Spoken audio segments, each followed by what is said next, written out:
All right. I'm David Vogel. I ran in 2012 for the Georgia House of Representatives.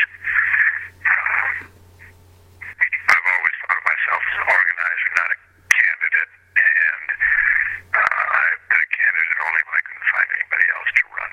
Well, I've always taken an interest in politics. I've been doing more with it since I retired. And my interest is just that I see a very bleak world for my grandchildren. And when my time comes, I'd like to be able to tell them it's not my fault to do.